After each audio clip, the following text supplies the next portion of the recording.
Good afternoon. There are a lot of different stories how it all began, and this is just one of them. Yeah, this is. I've got stock that could really excel. Sell? Sell? Sell? We've got to sell it. We gotta sell it, quickly. Oh my god, no. I'm tired of this. This is madness. I can't anymore. Goodbye. Bye. Bye. Buy. Who said buy? Who said buy? Buy, quickly, buy. Everyone buy.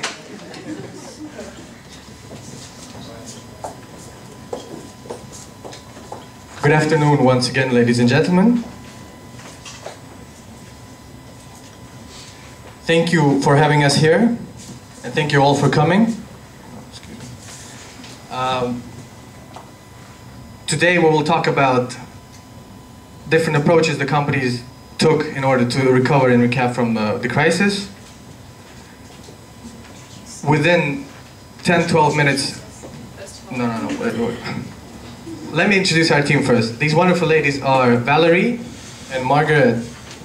Within 10-12 minutes that we have at our disposal, we'll introduce you the KISS model, convince you to do what you love, tell you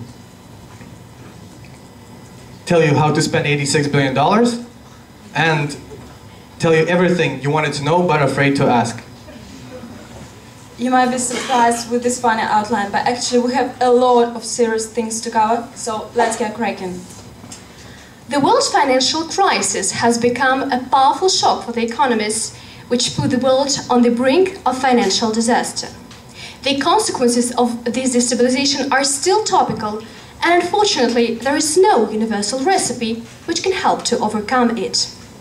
I have a recipe which I developed myself, an approach.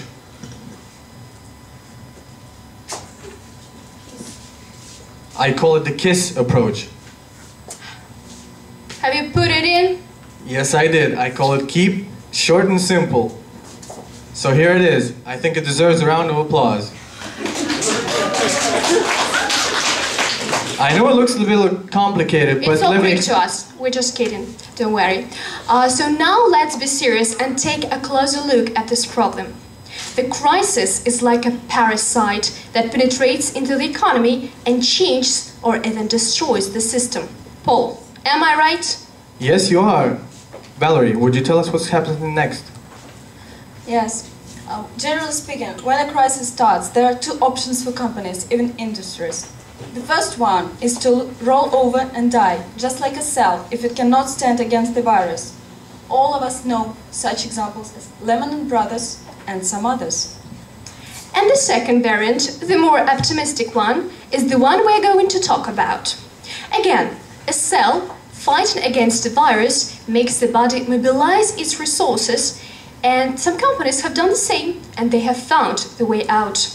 Moreover, they managed to implement approaches to recovery, which help them to improve their performance during the crisis. So we've analyzed a number of companies, and looked at what they did during the crisis.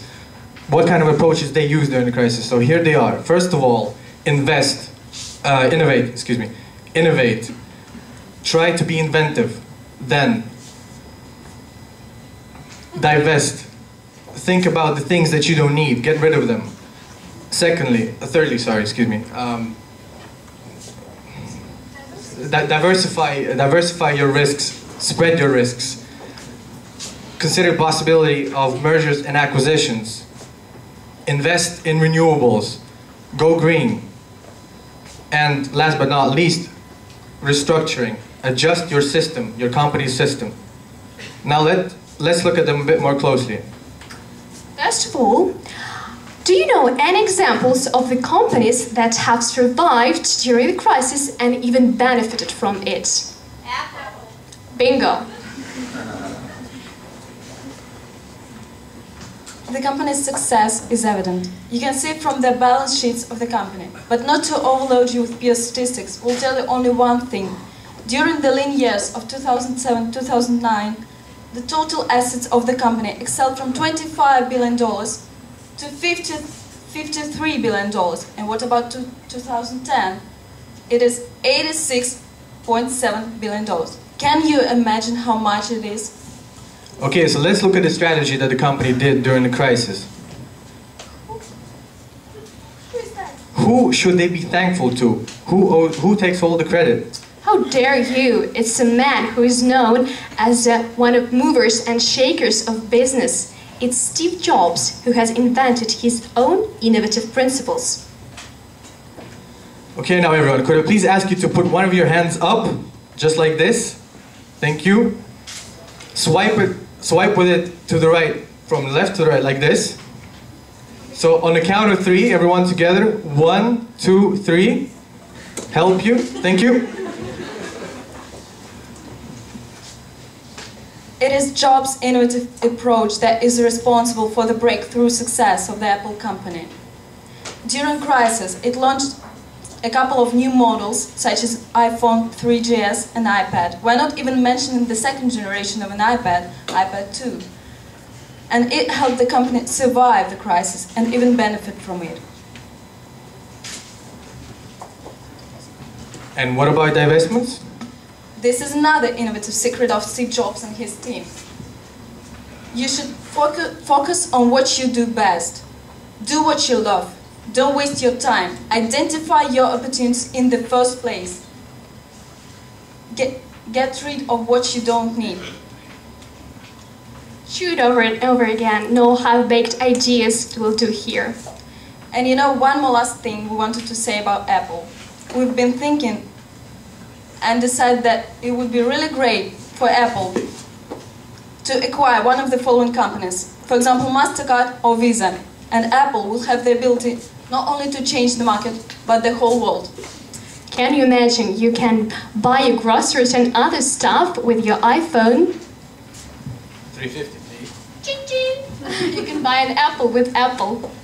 Okay, girls, let's stop gymming and get back to where we were. So let's recap what have we done so far. We've talked about innovations. That implies producing a product, launching a product during the crisis. Then we talked about divestment of non-core assets. Okay, let's look at others now closely. Margaret, would you throw some light on Google, please? Sure. First of all, we've Googled it, and we found out the following. This company has key success factors, which includes economic and management aspects, as well as non-core but very profitable assets. You can find the details in your handouts. Moreover, before and even during the crisis, Google acquired a lot of different companies which helped it to diversify its business portfolio. Is that all? No. The main thing is that Google has developed 4 levers that push them through the downturn to recover. Actually, they haven't been affected and they wouldn't be. The revenues of the company during the crisis went up from $20 billion in 2008 to $35 billion in 2010. Okay, let us sum up to what we have done so far. We've talked about diversification of your business portfolio, the way that Google did it. And we also talked about mergers and acquisitions. Lera, would you tell us a bit more about Apple? Some more details? I think Apple is done for today, and now I think that you surely have to tell us about renewables, your favorite topic. Oh yes, my renewables, yes. Everyone, try to go green. It's always good. Companies nowadays understand the essential role of renewable resources and also the role of the potential that it possesses. As you can see from the graphs, it's constantly growing. By the end of 2008, there were 160 companies publicly listed. By the end of 2009, over $150 billion was invested in renewable energy. Did you say billion? Yes, I said billion. Leading renewable energy companies are First Solar, General Electric Energy, and Siemens.